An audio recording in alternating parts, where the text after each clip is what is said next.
नोंथांमोनाथ' मिथिखाबाय भिडिअनि thumbnail एबा टाइटेलखौ नायनानै भिडिअआ मा जागोन।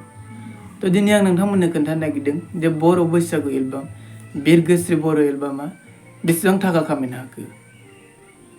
थ' नोंथांमोना भिडिअखौ नायलांजोबनो गोसोबा नायलांबाय था, आं भिडिअखौ नोंथांमोननो फारि फारि खोन्थालांगोन दे। नोंथांमोनाथ' मिथिखायो बिरगोस्रि सङा स्वरनि पि प्रडाक्शनाव दिहुनजादों।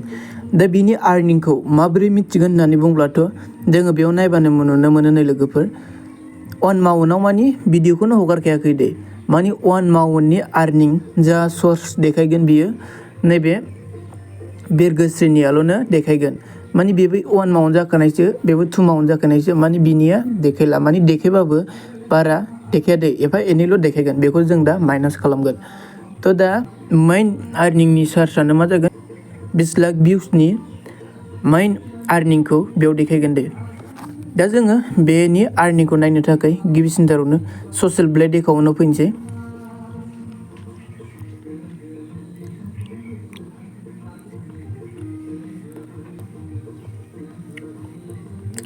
सार्भारानो जोबोद डाउन जादों गाइस। दा ससियेल ब्लेडआव थुबाय, नोंथांमोनहाबो जुदि नायनो गोसोबा नायबानो जाबाय। थ' बिनि उनाव नैबे सार्च अपसनाव थांदो, बेनि उनाव बेयाव क्लिक खालामनानै नों मानिखौ नायनो, जोंथ' इउटुबनि नायगोन नालाय, स्वरनि बि प्रडाक्शननिखौ जों नायगोन नालाय, दा इउटुबाव होना होदो। दा जों सार्च खालामनि बिथांनि प्रडाक्शनखौ।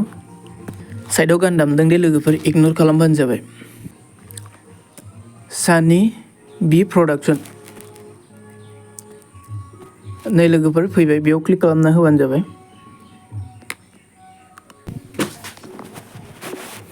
दा लोगोफोर नै जोङो स्क्रल डाउन खालामनि, थ' साबस्क्राइबार रेंक बायदिसिनाखौ बेयाव देखायो। स्वरनि फिल्म प्रडाक्शना मानि लास्ट 30 डेजआव 19K साबस्क्राइबार मानि मोनदों आरो लास्ट 30 डेजआव बेसेबां भिउस खामायनो हादों, 2.1 मिलियन भिउस। 2.1 मिलियन भिउस मानि आङो दहाय नोंथांमोननो बुंखादोंमोन नै लोगोफोर, बेयाव फैफिनबानो जों मिथिगोन। नायनि 3 उइक जादोंना, 2,047,000 खा बेयावनो लोगोफोर। दा माखासे भिउसआ मानि नैफोरनि हाबनानै थादों दे, बेफोरनि हाबनानै थादों मानि 47,000 नालाय, नै 47,000 नालाय, 47 मानि 50,000 53,000 दस्रानि मानि हाबनानै थादों दे बेयाव। बेयो लास्ट 30 डेजआव बेसेबां भिउस खामायनो हादों नोंथांमोना नायबानो जाबाय। नै लोगोफोर नायबानो जाबाय।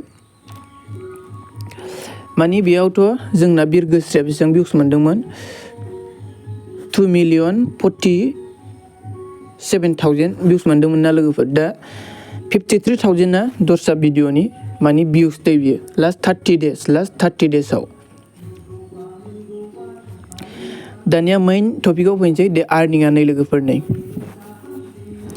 बे भिडिअनि बियो लास्ट 30 डेजआव बे भिडिअनि गेजेरजों $525 लानानै 8.4K मानि $8,400 बेबायदि खामायदों दे। दा एसेबांथ' बिदि हाइथ' जाहैखाया आर्निंआ, आरो बिनिबो गेजेरावसो थाखायो, बे मानि खमावनोसो खोन्थादों, मानि 700 800 बेबायदि डलार खामायदों जानो हागौ, आइ हप।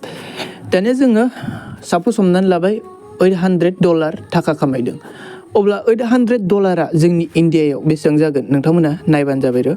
आङो दा नोंथांमोननो खोन्थाफिनसैले माने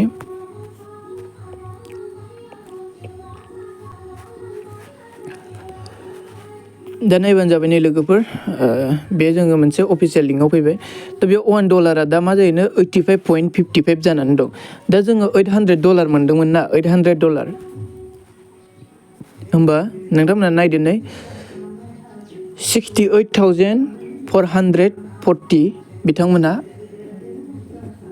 बेबायदि खामायदों जानो हागौ दे, $68,440। दा साप'ज जोङो नायफिननि, बेयावथ' 8.4K डलारसिम खामायदों होनदोंना, थ' जोङो साप'ज हमनानै लाबाय $1,200 खामायदों, अब्ला बेसेबां जागोन नै नोंथांमोना नायबानो जाबाय। $1,200 बा 1,02,661 दे टटेल। साप'ज जुदि $1200 खामायदोंब्ला थ' एसेबां मानि बिदिथ' खामायनो हानाय नङा। साप'ज हमनानै ला $900-800 खौनो खामायनो हादों।